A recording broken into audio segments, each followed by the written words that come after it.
کربلا کی تپتی ریت پر جب یزیدی ظلم اپنے چرم پر تھا تب ایک چہرہ ایسا بھی تھا جو ہبہو اپنے نانا محمد کی شکل لیے کھڑا تھا۔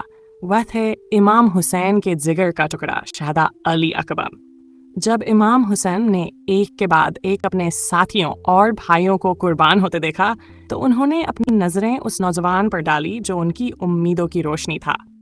شہزادہ علی اکبر آگے بڑھے، سر جھکایا اور عرض کیا، یا اب بتا، کیا اب میری باری ہے؟ امام حسین کا کلیجہ کانپ اٹھا، آنکھیں نم ہو گئی، لیکن چہرہ صبر کا پہاڑ بنا رہا۔ انہوں نے کہا، اے میرے لال، تو جانے والا ہے، لیکن میں جانتا ہوں کہ تو وہ ہے جسے دیکھ کر لوگ میرے نانا کو یاد کرتے ہیں۔ جا میرے جگر کے ٹکڑے اور اپنے نانا کے دین کی خاطر جان قربان کر دے۔ شہزادہ علی اکبر نے وضو کیا، گھوڑے پر سوار ہوئے اور میدان کی اور بڑھ چلے۔ یزیدی لشکر اس چہرے کو دیکھ کر ٹھٹک گیا۔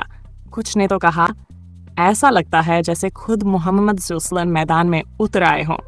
شہزادہ علی اکبر نے فوجی جوہر دکھائے، کئی دشمنوں کو زمین پر ڈیر کر دیا۔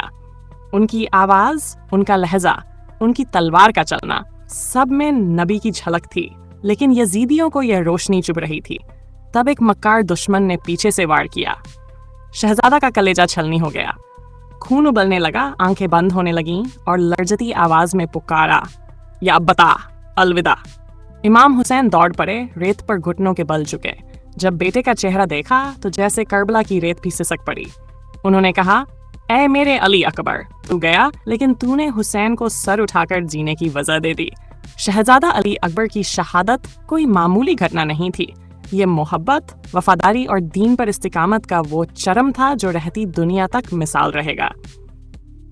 یہ شہادت اس بات کی گواہی ہے کہ نبی کے گھرانے نے کبھی ظلم کے سامنے سر نہیں جھکایا۔